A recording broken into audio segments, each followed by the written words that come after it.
Bonjour à tout le monde. Euh, J'avais dit, là, aujourd'hui, pour moi, c'est mercredi. Donc, je suis en train d'enregistrer ces vidéos pour notre théorie de la communication du vendredi, le 6 novembre. Comme vous savez, je vous avais expliqué, je n'ai pas pu être présent ces vendredis, faire ces cours en direct. Ce qui est aujourd'hui, vendredi en fait, 6 novembre, j'ai une réunion du département. Et en fonction de cela, je ne peux pas louper la réunion. Mais je ne veux pas non plus rater les cours avec vous. Hein. Donc, je pense que j'ai une obligation envers vous. Donc, c'est tout à fait raisonnable qu'on puisse, dans ces conditions, avoir un cours. Et ces cours d'aujourd'hui, il va être un peu spécial. Ce n'est pas parce qu'il va être enregistré, parce qu'il est enregistrement, voilà. Mais probablement, je vous avançais déjà l'idée, c'est que nous allons faire un exercice théorique par rapport à les contenus qu'on a déjà vus et par rapport aux contenus qu'on va voir aujourd'hui aussi. Donc, bien sûr, je veux tout vous expliquer, pas vous inquiéter. L'avantage aussi, c'est que en fonction de cet exercice, notre cours d'aujourd'hui, il va être peut-être un peu plus court, hein, parce que je vais compter les temps d'exercice aussi comme si c'était les temps de cours. Vous voyez? Bon,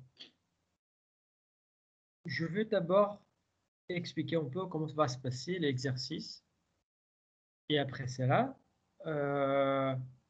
on va attaquer les cours d'aujourd'hui. Bon, ce que je peux vous avancer, c'est que l'exercice, il est sur Eprel. Donc, il suffit d'aller sur vos comptes Eprel. Et dans l'exercice, il va y avoir le groupe de théorie de la communication, qui probablement vous êtes déjà inscrit, voilà. Donc, il faut chercher le théorie qui s'appelle communication, théorie hypodermique et Pavlov, ou théorie de Pavlov, un truc comme ça. Donc, là, c'est l'exercice que vous allez faire. Je vous prie de vraiment faire vraiment attention à ce que je veux dire là. Parce que ce sont des informations qui sont vraiment très importantes. Donc, attention. Il ne faut pas y aller tout de suite sur l'exercice. Il ne faut pas y aller tout de suite sur l'exercice parce que vous avez qu'une seule tentative. Donc, vous allez accéder à l'exercice. Ça va déjà compter comme une tentative. Vous voyez, donc il ne faut pas aller tout de suite chercher l'exercice. D'accord? C'est pour ça que je prends le temps de vous expliquer comment il va marcher, comment il marche, et après de donner quelques signes et surtout vous aider. Donc, l'exercice, en fait, c'est un questionnaire de 8 questions. On a au total 8 questions. Et on peut de tout dans ces 8 questions. 8 questions, c'est pas beaucoup, hein. C'est honnête, je trouve. Vous arrivez peut-être, si vous avez pris des notes, si vous avez fait attention pendant les cours, tout ça, je pense que ça va être honnêtement très facile.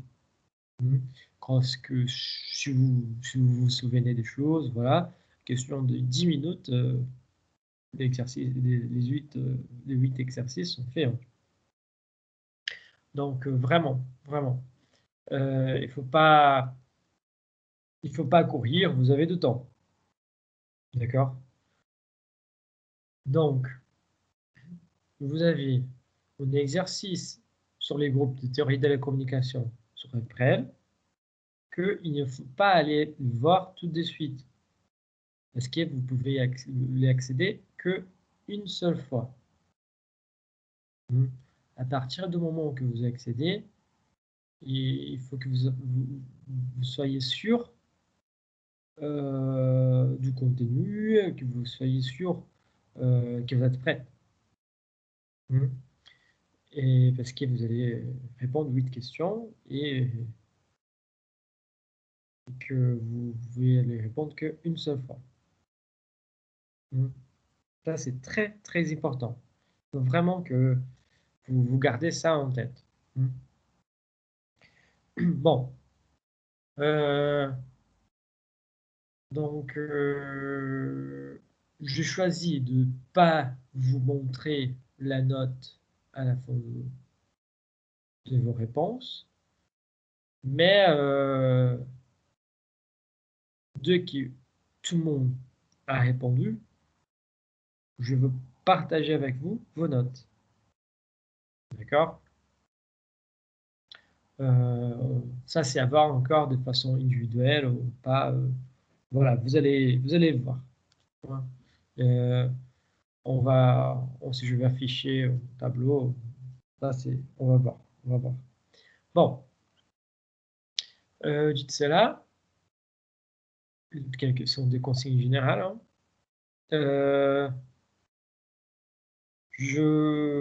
Vous avez du temps, vous avez du temps pour les faire.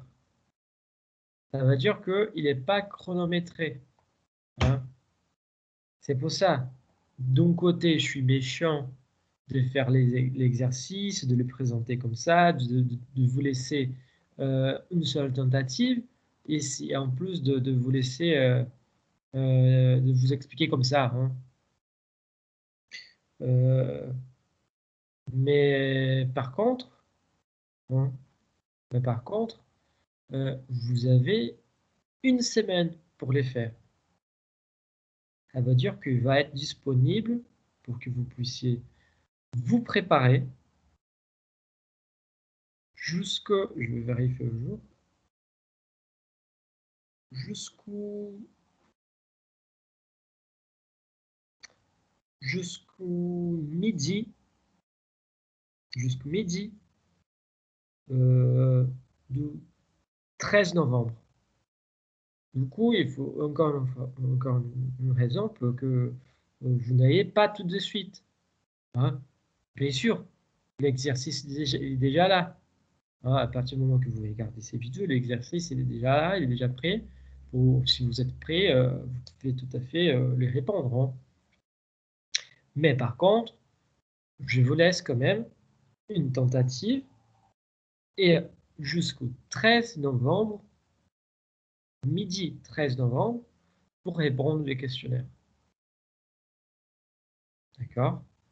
Donc, il ne faut pas aller tout de suite. Vous avez du temps pour revoir les vidéos, pour étudier. Voilà, vous avez quelques jours devant vous pour vous préparer, pour répondre ces 8 questions. Et évidemment, ces 8 questions, elles vont être évaluées et ça va bien évidemment être noté. Voilà. Entre les 8 questions, on a des questions de choix multiples avec une seule bonne réponse.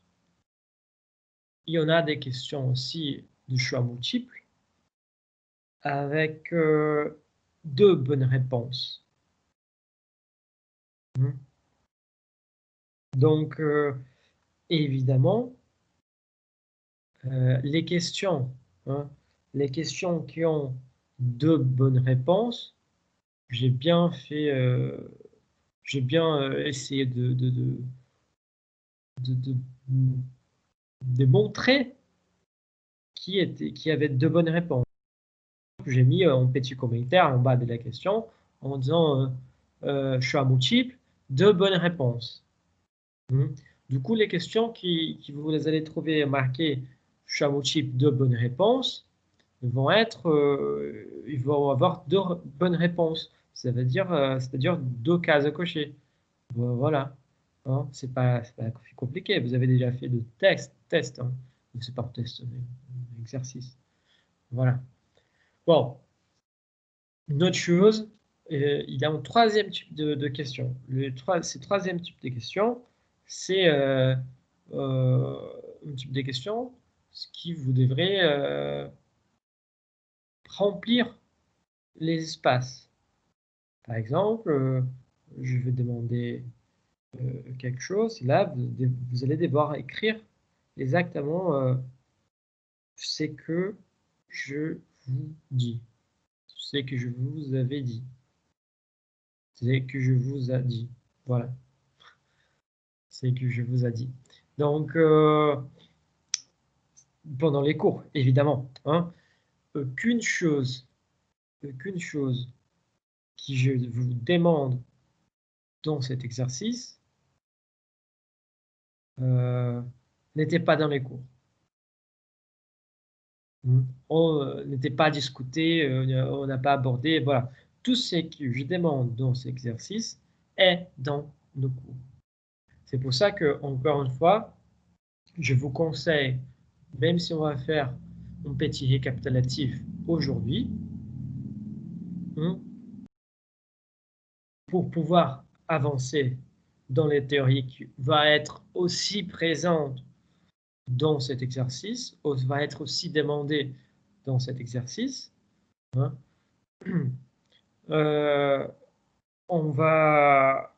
Je vous conseille de regarder bien ces vidéos, prendre des notes, et aussi regarder les cours précédents qu'on a fait.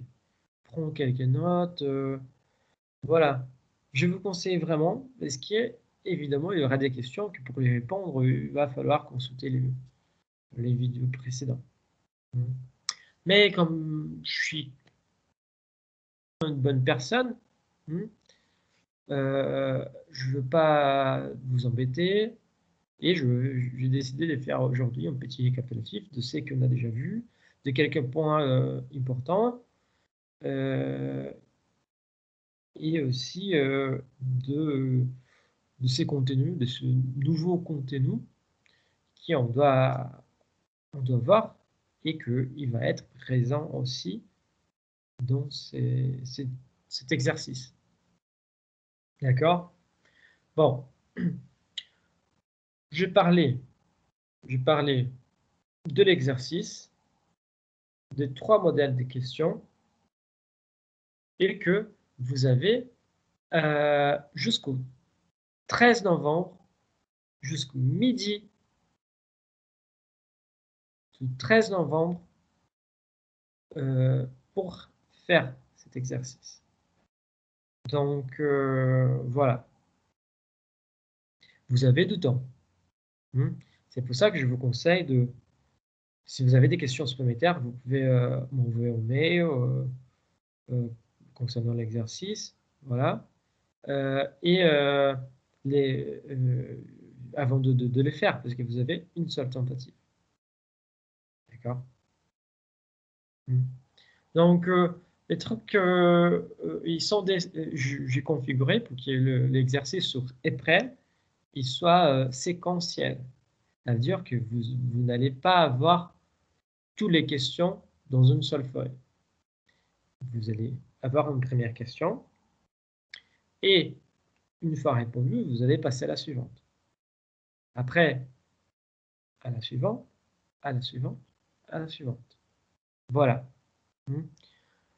Il n'y a pas de temps limite pour répondre chaque question. Ça veut dire que si vous voulez passer 1 minute dans une question, vous pouvez passer 1 minute. Si vous ne savez pas la question, vous pensez que 5 minutes, c'est le temps suffisant de réfléchir, de prendre des notes, voilà, et de réfléchir à tout ça. Vous pouvez aussi également. D'accord? Mais ce sont des questions quand même, je ne veux pas dire difficiles, mais qu'il faut être attentif. D'accord? Bon, du coup, j'ai parlé de l'exercice, des 3 genres de questions qu'on va avoir, du temps que vous avez pour répondre, ça, et qu'il va être évalué comme n'importe quelle activité. D'accord? Donc voilà. Bon, dites cela, je pense que nous pouvons évidemment avancer un peu sur la question de contenu. Du coup, comme d'hab, je vais projeter mon écran. Hein, et même au niveau d'enregistrement, j'espère que ça va aller. Et le contenu, c'est ça que je veux dire. Les contenus d'aujourd'hui, il est mélangé. Ça veut dire que la première partie que je vais vous présenter, c'est en récapitulatif. Et la deuxième partie, c'est un nouveau contenu. Et ces nouveaux contenus, il est aussi dans l'exercice que vous allez faire. D'accord? Je m'excuse parce que je tourne en boucle un peu sur mes commentaires, mes paroles, mais je trouve quand même que je suis pas avec vous là, donc je trouve quand même que c'est essentiel de vous expliquer. Et évidemment, je pense que ça va vous saouler un peu parce que probablement pendant les cours de méthodologie, je, je vais vous expliquer aussi. Donc voilà. Du coup, j'espère que vous allez réussir. Il y a encore une fois, si vous n'arrivez pas à répondre, à réussir, avoir une bonne note à la fin, voilà, c'est pas très grave parce que j'ai déjà prévu d'autres exercices, d'autres choses dans les mêmes modèles, hein, des questions et tout ça, que nous pouvons évidemment faire pour rattraper cette note. Hmm. Et ça, je parle au-delà de l'examen. Hein. Donc, si vous n'arrivez pas à avoir une bonne note là, c'est pas si grave parce que vous avez tout à fait un autre exercice à faire.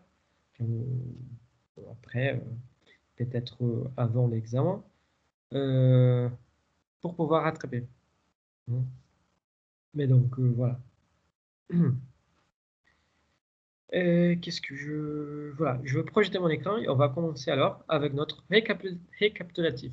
Évidemment, hein,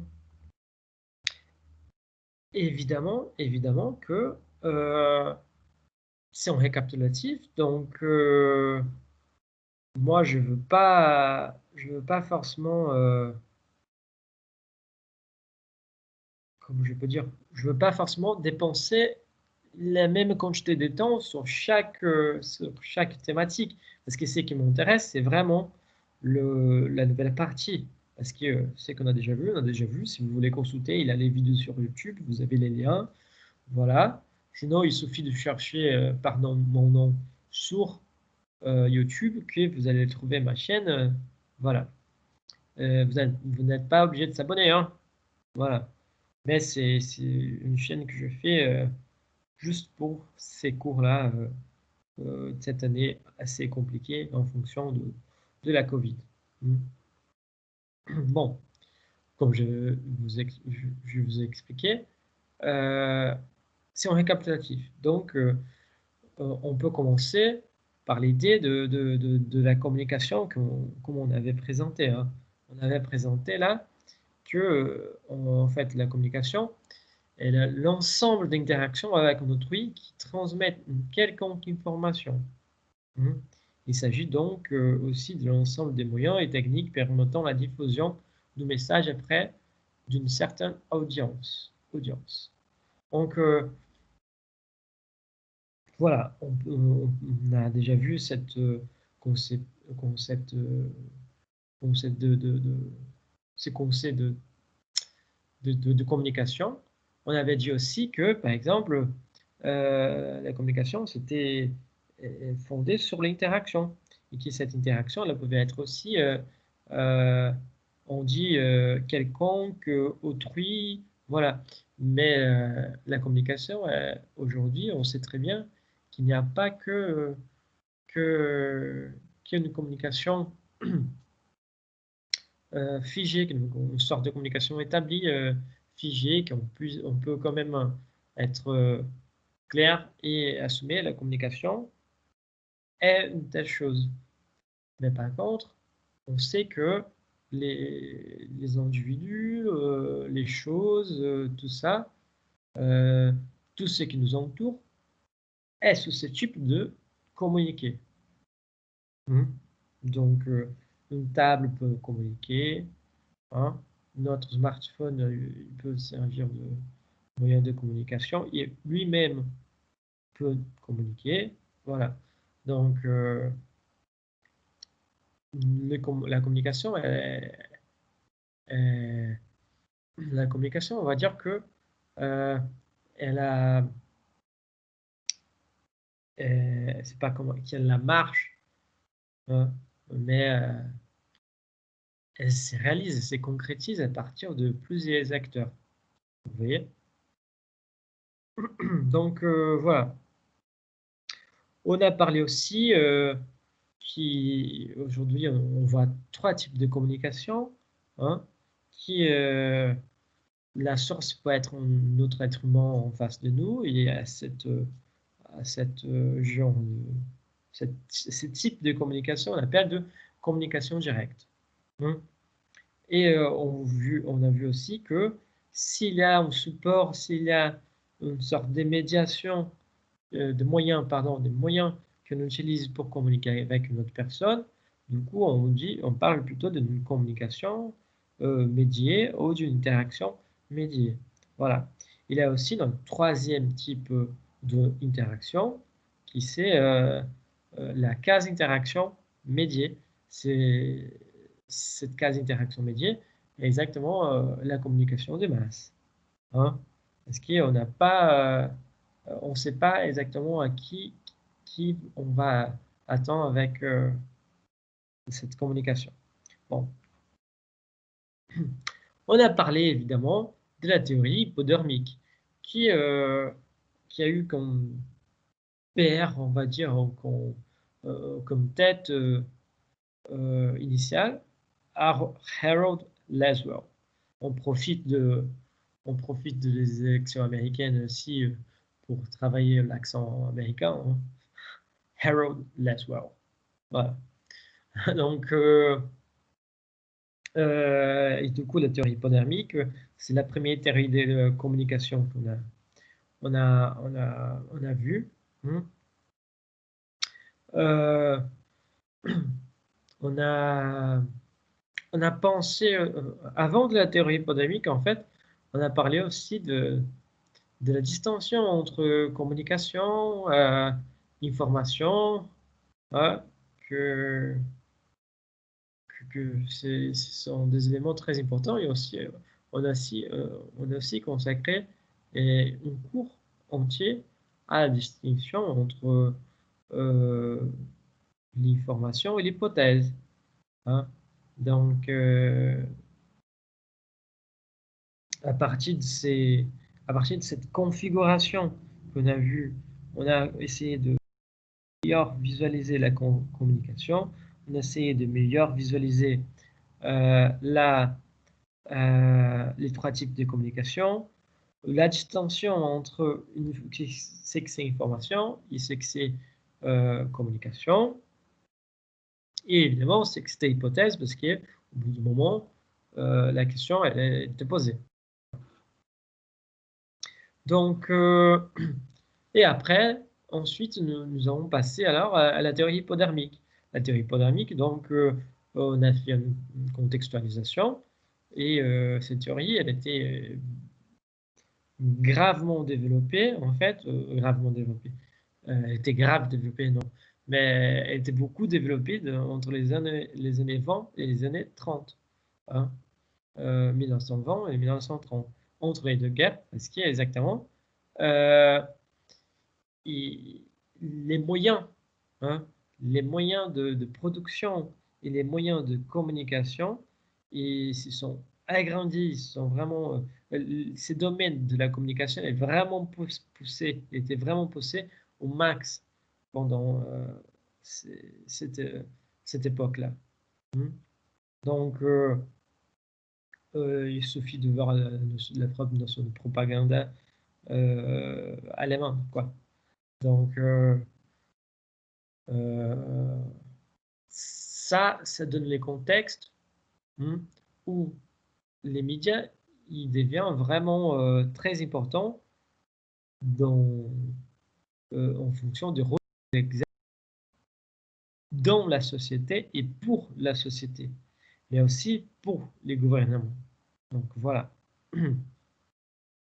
Donc c'est exactement dans ces contextes qu'on peut penser alors que peut-être, c'est pour ça qu'il y a la manipulation des masses, hein, qui peut-être dans cette importance qui a été concédée à, aux médias, hein, comme une chose comme la technologie, les sources plus fiables et tout ça, c'était en fait les médias, ils étaient vraiment la représentation de,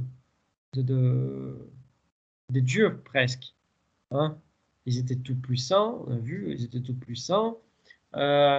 C'était des sources, les seules sources fiables. Donc, ils pouvaient en même temps communiquer avec tout le monde.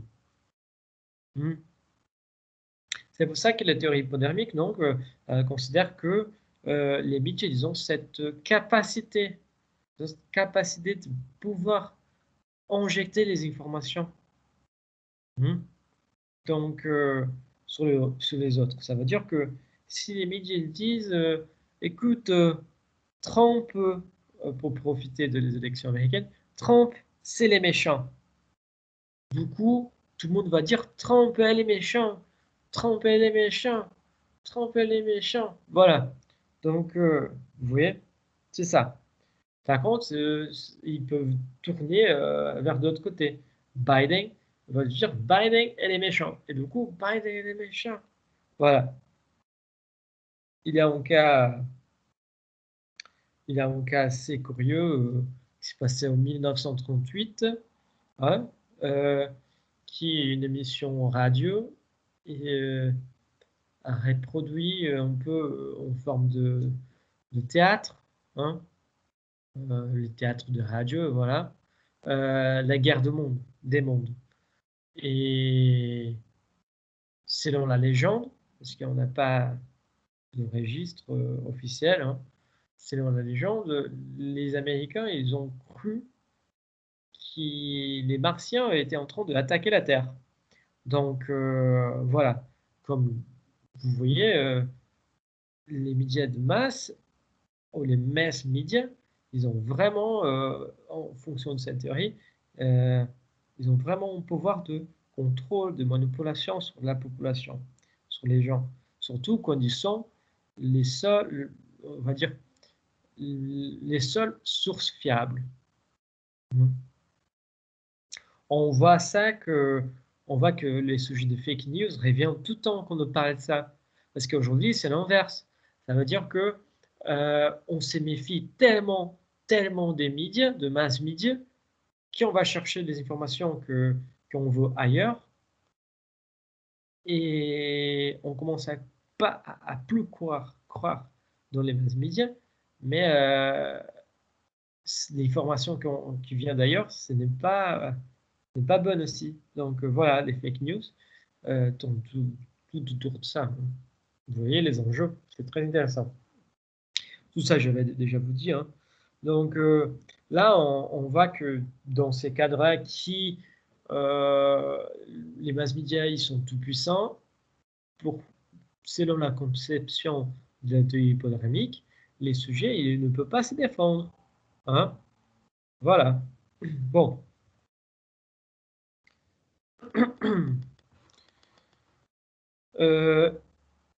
Là, là, ce sont des choses basiques. Hein. Hein. C'est juste pour vous souvenir de quelques points. Voilà. Encore une fois, j'ai dit ça parce que on va voir un exercice après. Donc ça, c'était vraiment avec la finalité de vous rappeler de quelques petits points. Mais ce n'est pas un rappel récapitulatif exhaustif. C'est-à-dire que cela n'englobe pas tout. Donc, il ne faut pas penser que tout ce que j'ai dit là va avoir sur l'exercice. Parce que c'est pas vrai.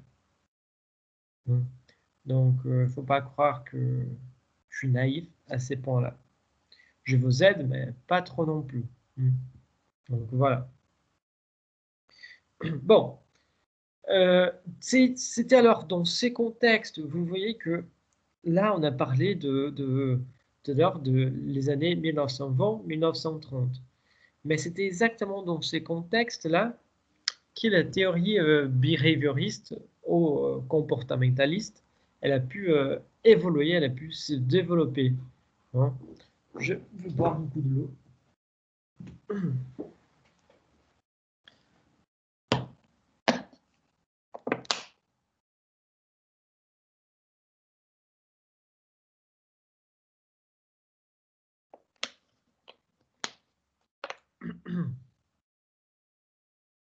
Donc voilà. C'était alors dans ces contextes que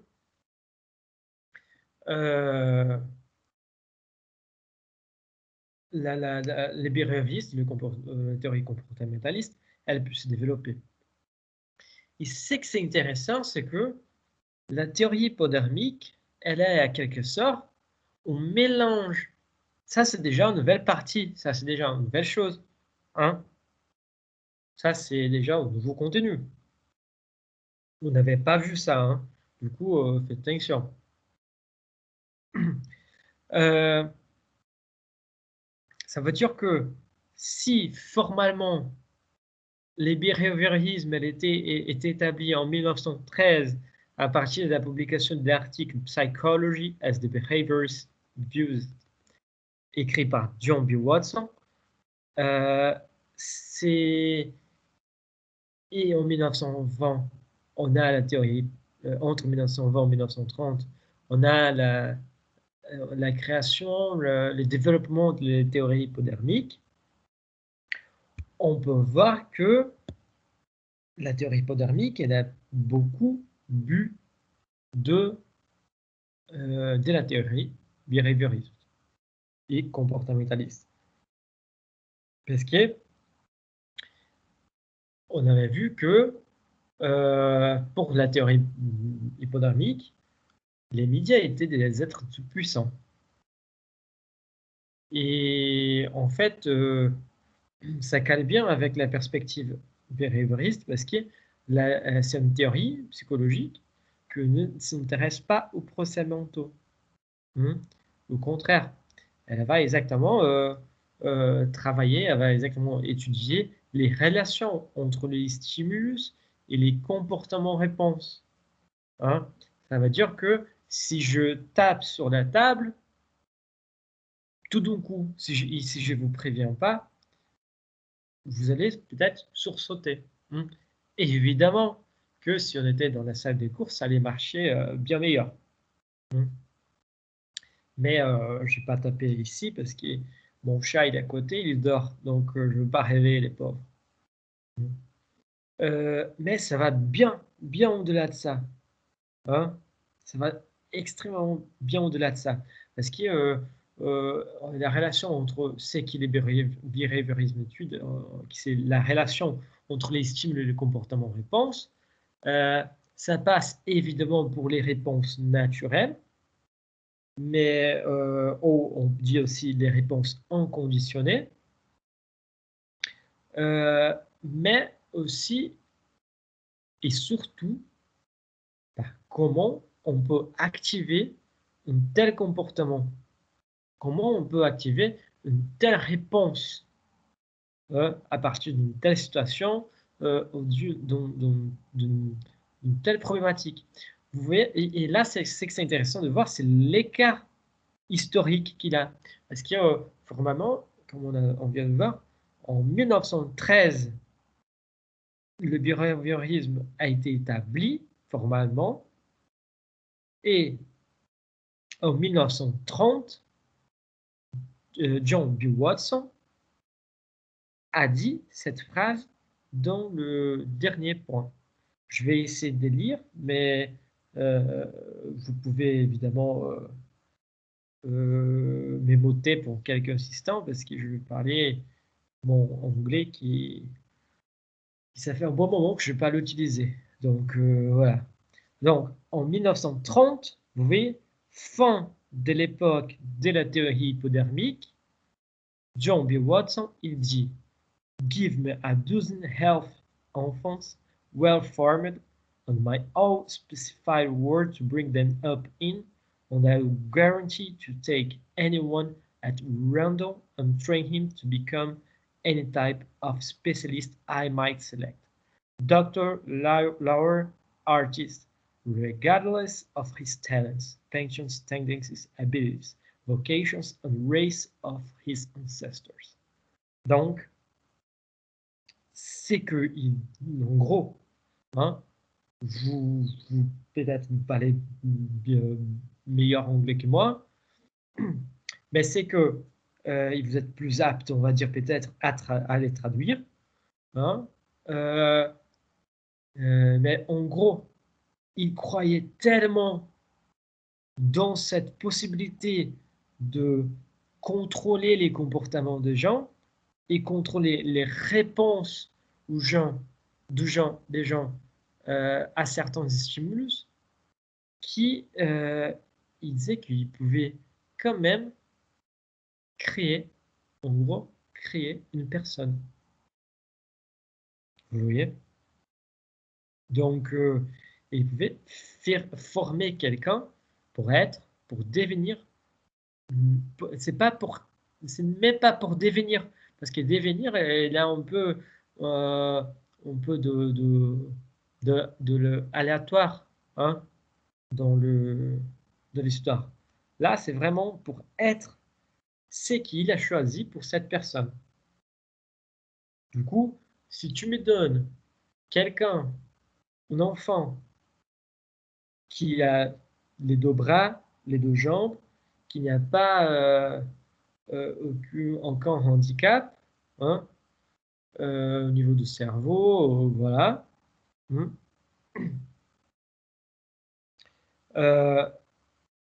Et moi, je peux travailler avec lui comme je le souhaite. Je vous rassure que moi, je peux le transformer pour devenir n'importe, c'est pas n'importe quoi, mais n'importe quel spécialiste. Il peut devenir un artiste, un médecin, un avocat, voilà. Peu important, s'il y a des racines, s'il a des tendances, si il a, je sais pas, s'il vient d'une famille traditionnelle des sportifs, voilà. Peu importe la charge génétique en gros. Il croyait vraiment dans sa théorie et sa façon d'être, de faire les choses, il disait même ça. C'est fort, hein? C'est fort, ça. Donc voilà, regardez les écarts 1913-1930. Donc avant la théorie hypodermique et même après la théorie hypodermique. Hein? Et on voit dans ces cadres-là que la théorie hypodermique, elle marche exactement selon les concepts de behaviorisme. Parce que si les médias étaient des êtres tout-puissants, selon la théorie hypodermique, c'est parce qu'ils pouvaient aussi contrôler les comportements des gens, contrôler les réponses des gens. Vous voyez? Donc, à partir du moment que les médias disaient qu'il ne faut pas marcher au soleil parce que ça fait mal. Là, les gens n'allaient plus marcher au soleil parce que ça faisait mal. Pourquoi? Je ne sais pas. Voilà, on ne sait pas. Voilà. On reconnaît, on peut même, peut-être qu'on peut même se dire, mais putain, les gens des années 20, là, ils étaient un peu cons, hein, parce que les médias disaient des choses, ils faisaient, mais regarde les Américains aujourd'hui, regarde Trump, regarde les élections. Je peux parler de mon pays plutôt. Regarde le Brésil avec Bolsonaro. On est absolument des cons. On est absolument cons avec lui. Hein? Vous voyez?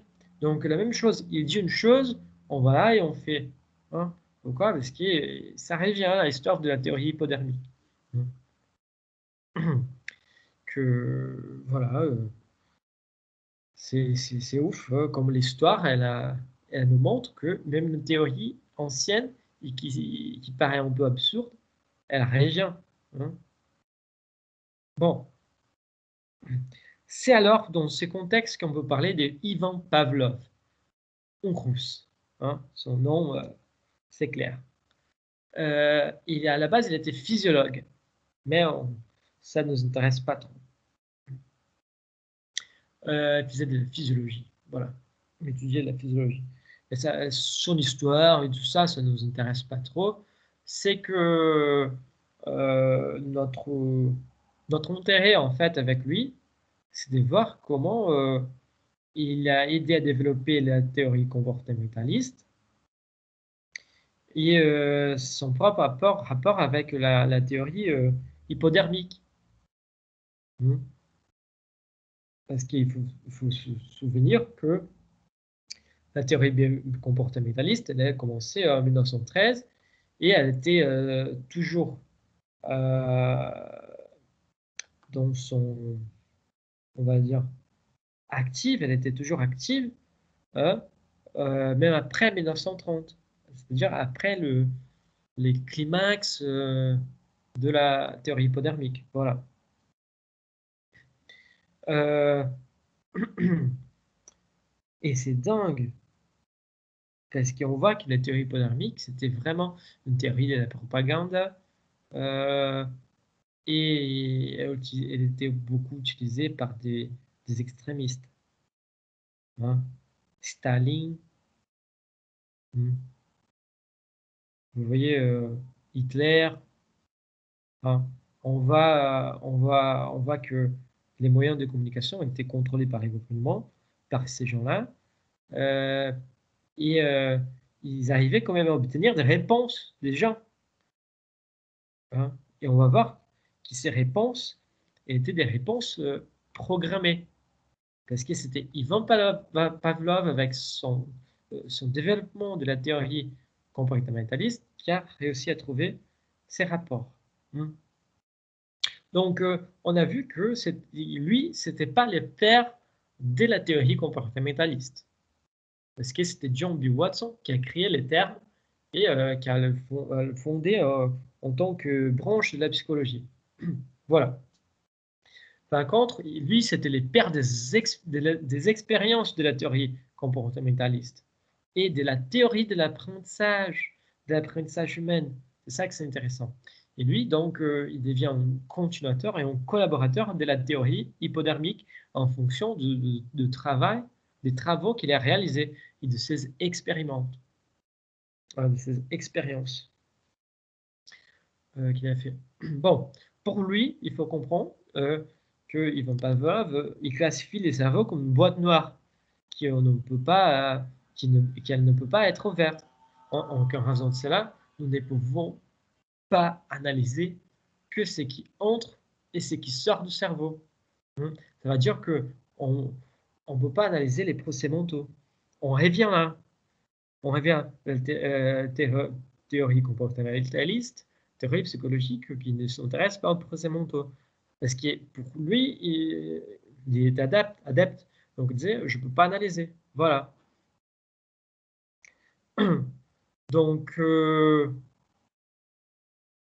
pour lui, c'est qu'on peut mesurer, c'est exactement ce que entre dans le cerveau de la personne, ça veut dire les messages qui rentrent et ce qui sort, c'est-à-dire la réponse que la personne donne. Vous voyez? Stimulus, réponse. Stimulus, réponse. Voilà. Donc, c'est pour ça que l'accent de sa thèse a été mis sur le comportement visible, puisqu'il affirme que les comportements peuvent être mesurés, contrairement à la pensée. Vous voyez? C'est très intéressant. Hein? C'est pour ça que son théorie, oui, sa théorie, il a une faute là. Sa théorie s'intéresse, je vais changer là.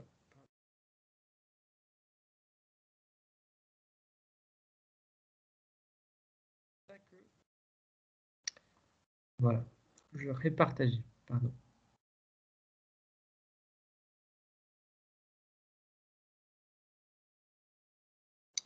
Je vais corriger, je pense que là, ça va.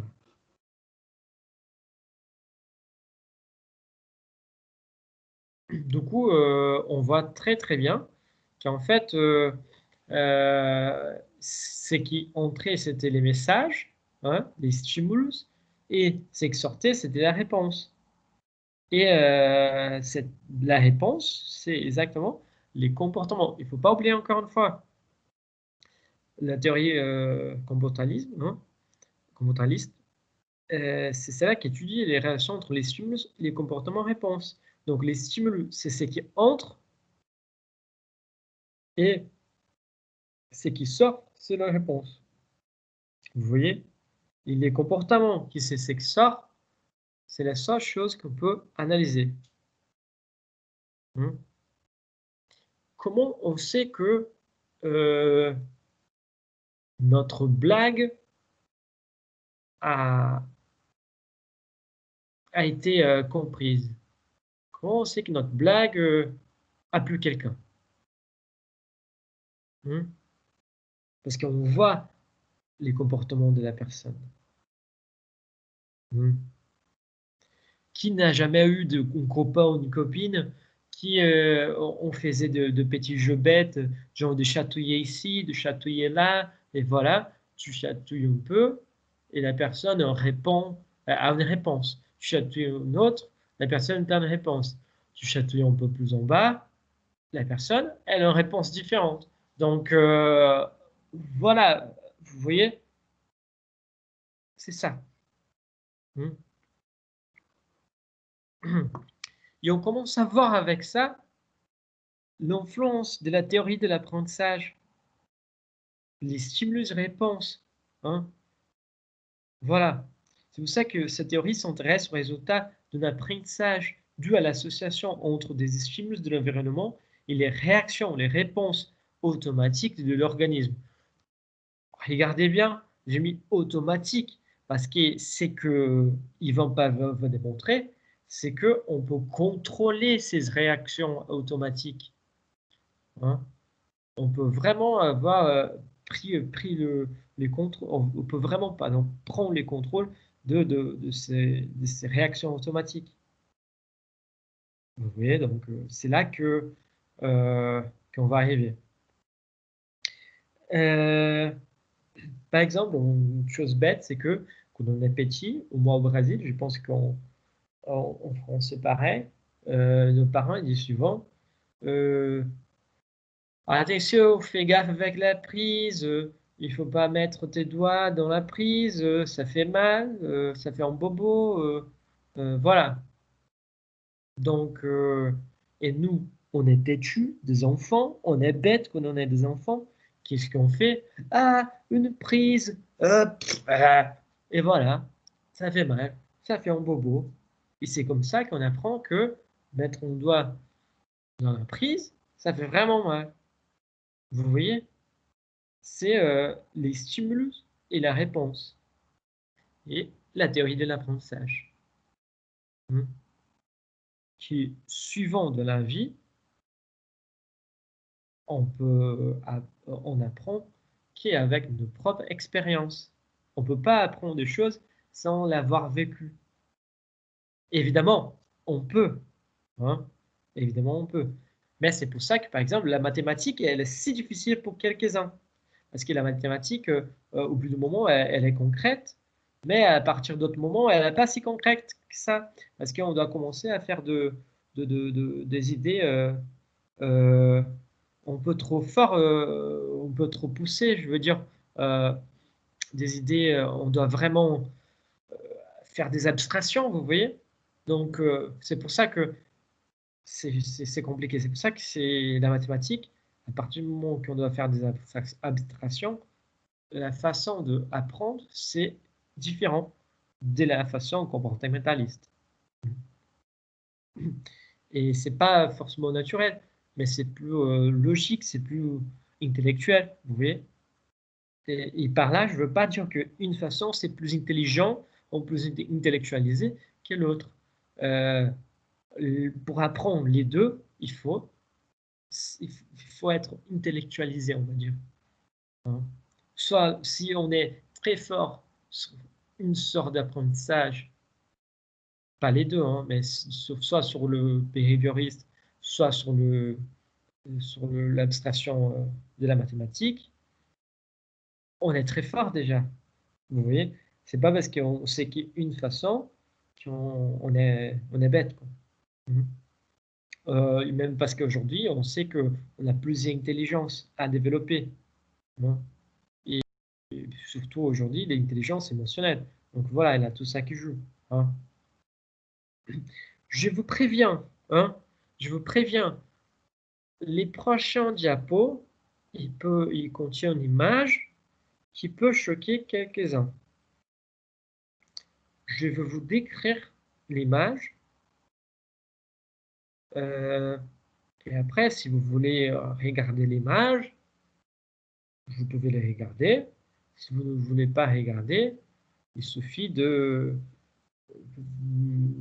sais pas, de changer l'écran, voilà. Mais comment, au tout début, qui Pavlov était les pères des expériences de la théorie comportementaliste. Le truc, c'est que il a commencé à faire ses expériences de la théorie avec des chiens. Hein. Et moi, j'ai apporté la photo d'un chien qu'il a utilisé pour faire ses expériments. Je vous préviens qu'il y a une incision sur la joue. Les chiens, il est tout mignon. Il est vivant et tout ça, mais il y a on coupe dans la joue avec une incision. Du coup, je vous préviens, pour ne pas vous choquer tout de suite, mais les prochains diapos, il va y avoir un chien modifié. Donc voilà. Bon, dites celle-là, je veux changer de diapo, je vous préviens. Bon, là, on parle plutôt de l'expérience du chien de Pavlov. Hein. On va directement sur l'expérience qu'il a fait avec les chiens et euh, qui a le rendu on va dire, connu en tant que père de la théorie comportementaliste. Même s'il n'est pas le père, il est père des expériments de la théorie. Et c'était lui qui a réussi à prouver que ça marchait. Donc voilà. L'expérience du chien de Pavlov, c'est une expérience assez simple. Hein. Si vous allez sur YouTube, vous pouvez même trouver plusieurs vidéos. Il a fait plusieurs essais et avec des incisions dans l'intestin de, de, de, des chiens. Et à la fin, ces genres d'incisions à la jus des chiens. Donc, comment ça marchait? Pavlov, il a remarqué que, on parle de théorie comportementaliste, hein. Il a remarqué que les chiens, par exemple, quand ils sentaient l'odeur de la viande, de la bouffe, ils salivaient. Et il y avait plus de salive dans sa bouche. Comme nous, aujourd'hui, on a envie de manger, on sent une odeur goûteuse, voilà, on commence à saliver. On a plus de salive dans la bouche, voilà. Et il a remarqué que c'était un mélange de choses. Il a remarqué que c'était la présence de la viande, l'odeur de la viande, que faisait que les chiens ils soient, on va dire, attirés. Et le fait d'être attiré, ça déclenchait une salivation. Ça déclenchait que les chiens ils commençaient à saliver plus. En gros, c'est comme nous. Comme nous, on fait quand on voit une bouffe qui nous donne envie. On dit, je ne sais pas comment c'est l'expression en français, mais l'eau à la bouche, quelque chose comme ça, peut-être. C'est parce que notre salivation, elle est plus accentuée quand quelque chose attire notre attention. Voilà. Et du coup, il a vu ça. Il a fait l'expériment d'associer, en fait, les métronomes avec la bouffe. Parce qu'à la base, les métronomes, ils déclenchaient rien sur les chiens. Vous voyez? Les métronomes,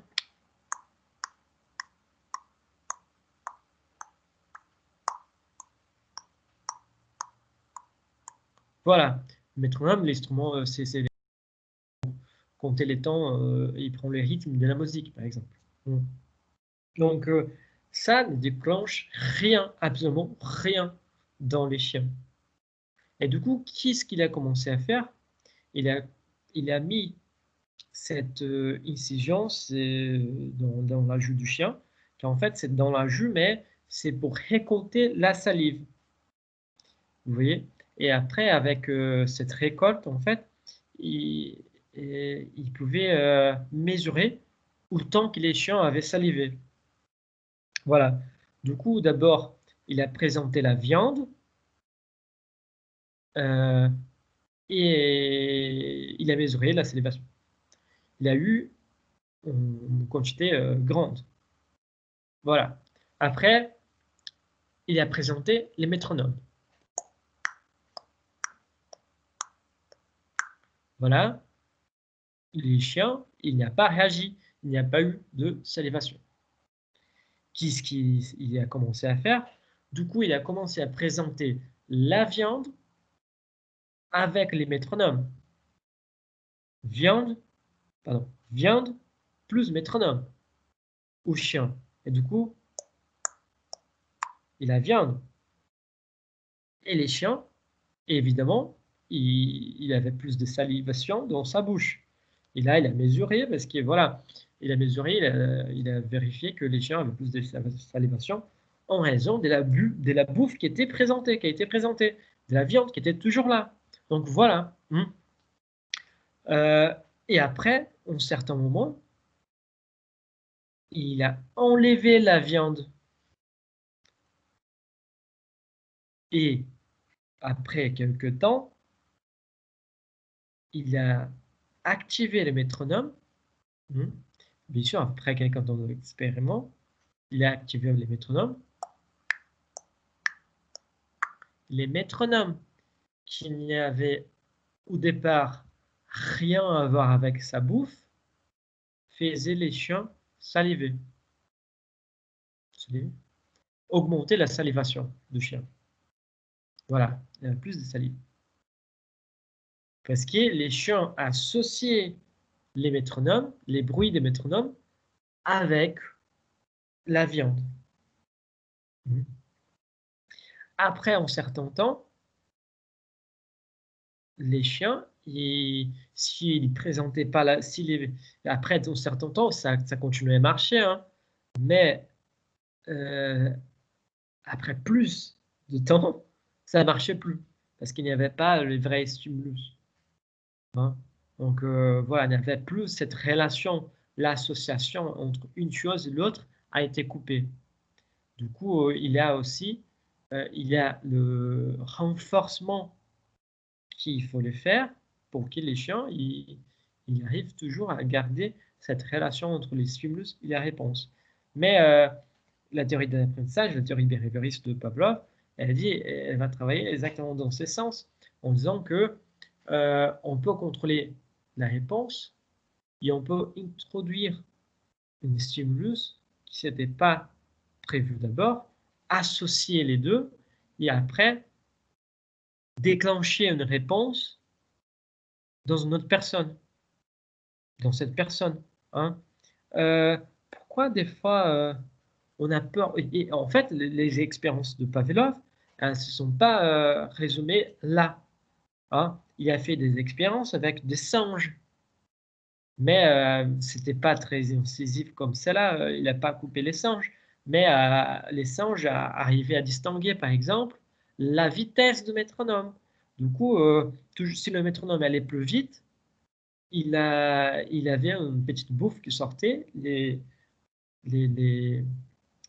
le singe allait descendre pour la manger. S'il allait plus lentement, il n'y avait pas de bouffe. Au bout d'un moment, les singes arrivaient à distinguer les bruits vite du métronome avec, il descendait de façon automatique pour chercher la bouffe, mais il n'y avait pas de bouffe. Voilà. Et ça va même au-delà. Il a fait même des expériences avec des enfants. Hein. Donc, John B. Watson aussi, il a fait des expériences avec des enfants. C'était un peu plus dur, celle-là de John B. Watson, évidemment. Mais Pavlov, il a mis un petit machin pour mesurer la tension d'un gamin. Et toujours que ça, ça commençait, vous voyez que quand on mesure la tension, ça serre un peu. Et du coup, toujours quand ça commençait à serrer, il avait un petit biscuit qui tombait. Et les gamins étaient attachés dans sa chaise et il voyait que le biscuit allait tomber, il ouvrait la bouche, il mangeait. Et tout d'un coup, au bout d'un moment, toujours quand les machins de la tension commençaient à serrer, les gamins commençaient à ouvrir sa bouche de façon automatique. Vous voyez, la réponse était conditionnée, la réponse du gamin d'ouvrir sa bouche a été conditionnée pour un stimulus qui, à la base, n'a rien à voir avec la nourriture en soi. Hein. Donc, vous voyez,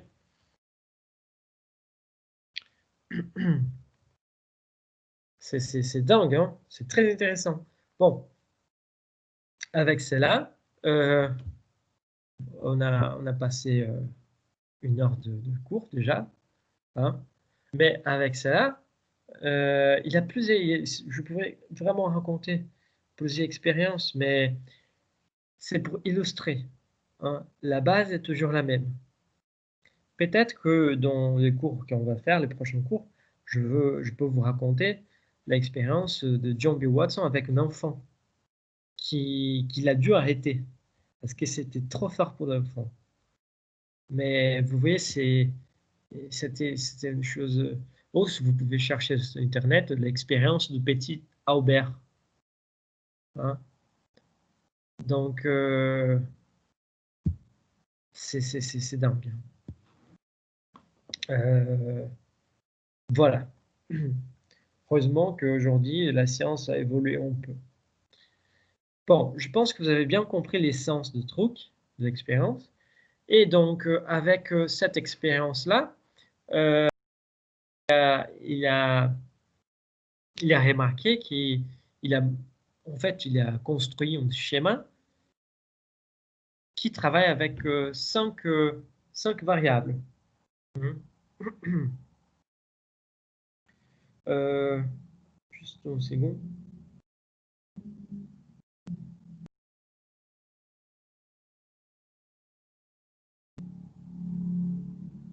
Bon. À partir de cette expérience, cet expériment avec, les chiens, les singes et, et même les enfants, il a construit ces schémas composés de 5 variables. Du coup, la première variable, c'est exactement les stimulus neutres. Je prends l'exemple du chien parce que c'était celui-là que j'ai expliqué plus. Donc, à la base, c'était les métronomes. Vous voyez? Parce que les métronomes n'avaient aucun rapport avec la vie du chien. Hein. Donc, c'est les stimulus neutres, c'est les stimulus qui ne déclenchent aucun réflexe, aucune réponse. Hein, parce qu'il n'y a pas, il n'y a pas de rapport. Hmm. Sur une chose qui n'appartient pas à l'univers du chien. On n'appartenait pas à l'univers du chien. Vous voyez? Donc voilà. Après, il a les stimulus inconditionnels. C'est un stimulus qui déclenche une réponse inconditionnelle de manière réflexe, sans apprentissage nécessaire. Ça veut dire l'odeur de la viande, par exemple, qui déclenche la salivation. La reconnaissance de la viande, là, que déclenche la salivation. C'est la réponse naturelle qu'on a. Vous voyez? Et après, il y a aussi la... C'est comme si, par exemple, on sursautait. C'est une sorte de réponse inconditionnelle. C'est une sorte je sais pas comment dire. Quand on commence à avoir peur de quelque chose, la peur, ça provoque quelque chose en nous. La peur, ça nous fait suer froide. Vous voyez? C'est stimulus inconditionnel. Donc, voilà. Du coup, stimulus neutre, les machins qui n'appartenaient pas, les métronomes qui n'appartenaient pas à l'univers culturel du chien. Les stimulus inconditionnels, c'est la réponse qu'il a toujours eue. Un stimulus qui déclenche une réponse inconditionnelle. Qui déclenche une réponse. C'est dans ces cas-là, les stimulus inconditionnels, pardon, j'ai dit de bêtises. Les stimulus inconditionnels, c'est ce qui va déclencher la réponse. Hein. Donc, c'est exactement la viande.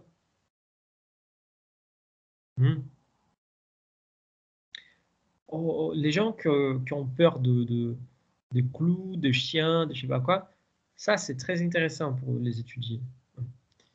Le troisième truc, c'est la réponse inconditionnelle.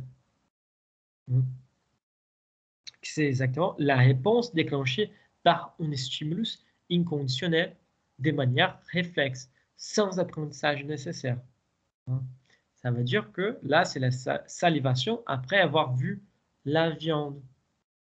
À la base, personne a peur des clowns. Les clowns. Les clowns de fête, voilà. Personne n'a peur. Hein. Mais il se passe quelque chose que dans notre vie que fait qu'on a peur. C'est pour ça que c'est considéré comme la théorie de Pavlov, c'est considéré aussi comme une théorie, on va dire, psychologique. Non? Donc, la quatrième variable, c'est les stimulus conditionnels. C'est quoi? C'est un stimulus qui est initialement neutre, qui était initialement neutre, qui finit par déclencher une réponse conditionnelle lorsqu'il a été associé à un stimulus inconditionnel. Je sais que ça peut sembler, ça peut paraître un peu trop. Mais ça va être plus clair. Je vais vous expliquer plus calmement, donc ça va être plus clair pour vous, en général. Les stimulus conditionnels, par exemple, vous vous souvenez de stimulus neutre, que c'était les métronomes, qui ne faisaient absolument rien pour les chiens. Les stimulus conditionnels, c'est quand il devient associé à une réponse donnée. Et cette réponse donnée, c'est exactement le cinquième élément, la cinquième variable, c'est la réponse conditionnelle. C'est une réponse déclenchée par un stimulus conditionnel lorsqu'il a été associé à un stimulus inconditionnel. Ainsi donc que la réponse inconditionnelle. La salivation, par exemple, après avoir entendu des sifflets ou les de métronome. Vous voyez, les petits bruits de métronome. Donc, en gros, pour être plus clair, plus simple, plus concis, les stimulus neutres, c'est quelque chose dehors de l'univers culturel. Ce qui ne déclenche rien. Les métronomes pour les chiens. Les stimulus inconditionnels, c'est l'objet qui déclenche la salivation pour les chiens. Ça veut dire la viande, l'odeur de la viande. Les stimulus, c'est ça qui le stimule. La réponse inconditionnelle, voilà, c'est la salivation. Les stimulus conditionnels, c'est les stimulus neutres qui devient associé à une réponse. Donc maintenant, quand les chiens écoutent les métronomes, qu'avant était neutre, il va avoir une réponse conditionnelle. On a déjà un cinquième. Du coup, quand il écoute les métronomes maintenant, il va saliver. Peu importe s'il y a la viande, il va avoir de la salivation. Peu importe s'il y a de la viande, peu importe s'il n'y a pas de la viande. Vous voyez? Donc, les 5 variables Pavlov, stimulus neutre, stimulus inconditionnel, réponse inconditionnelle, stimulus conditionnel et réponse conditionnelle. Oh, je me suis trompé. Allez, encore une fois. Stimulus neutre, stimulus inconditionnel, réponse inconditionnelle. Stimulus conditionnel et réponse conditionnelle. Voilà, là c'est bon. Et bien. Et pour finaliser, c'est intéressant de remarquer que cette expérience, elle a démontré qu'un stimulus initialement neutre peut provoquer une réaction totalement nouvelle par l'association de celui-ci à un stimulus inconditionnel. Si vous voulez aller plus loin, l'expérience de John B. Watson qu'il a fait avec un chien, c'était à la base, c'était pour faire le bébé, les petits Herbert, avoir peur de rats, de petits souris. Voilà.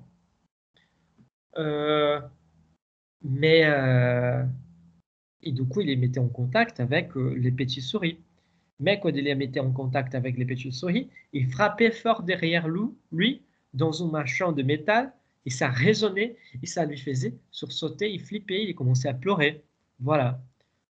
Les trucs, c'est que cette expérience est devenue tellement forte pour les petits bébés que, au lieu d'associer cette peur qu'il avait avec les rats, avec les souris, il associait la peur, l'effet de pleurer, de sursauter, avec les bruits, il associait avec la couleur. Donc, tout ce qui a été blanc, qui a été présenté au gamin, au petit bébé, lui faisait pleurer. Même les pères Noël. Voilà. Donc, vous voyez que, en fait, c'est une théorie très ancienne et elle semble très démodée, on peut dire, mais pour des vrais, c'est très puissant. C'est très puissant. Hein. Ça se trouve que la majorité des traumas qu'on a, des choses qu'on doit régler dans la thérapie et tout ça, on pourrait peut-être les régler en pensant à cette théorie-là. Vous voyez? Donc, c'est vraiment, je trouve vraiment très intéressant. Et c'est alors dans les contextes de la théorie hypodermique, hein, que nous pouvons penser euh, que les différentes formes de communication sont en fait des stimulus auxquels correspondent des réponses. Hein. C'est pour ça que des fois, quand on écoute une musique, on a déjà une certaine réaction. Hein. Il y a une sensation qui revient avec certaines musiques. Ça peut être l'euphorie, ça peut être une tristesse, ça peut être une tension dans l'air. Hein. Je ne sais pas si en France il y a, mais au Brésil, on avait une sorte des infos d'urgence, comme quelqu'un de très important avait décédé ou qu'une catastrophe avait arrivé. Il y avait une musique, un journal d'urgence qui, qui, qui, qui venait. Il y avait une musique que c'était quelque chose comme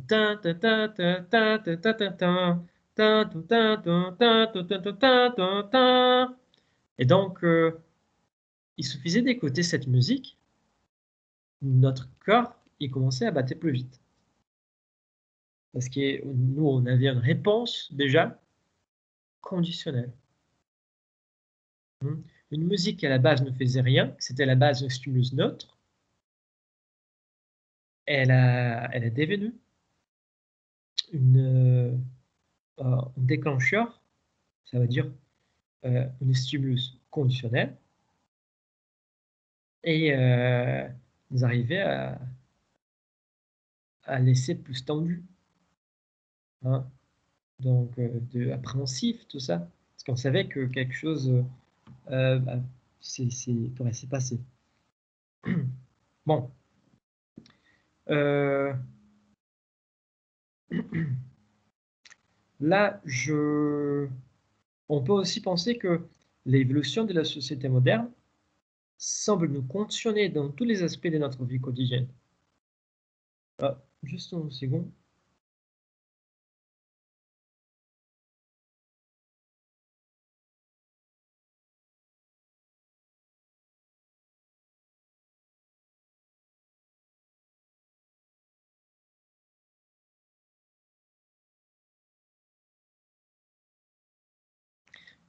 Si on pense que l'évolution de la société moderne euh, semble nous conditionner dans tous les aspects de notre vie quotidienne, il suffit de marcher hein, dans la rue. Aujourd'hui, on voit une couleur rouge et on s'arrête tout de suite.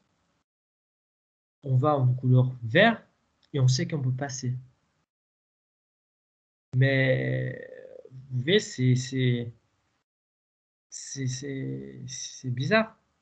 C'est une chose automatique, hein, qui en vrai, c'est que une réponse conditionnée. Hein. Donc voilà, c'est si on pense alors de notre société dans ces contextes, on voit qu'on a plus de réponses conditionnées qu'on imagine.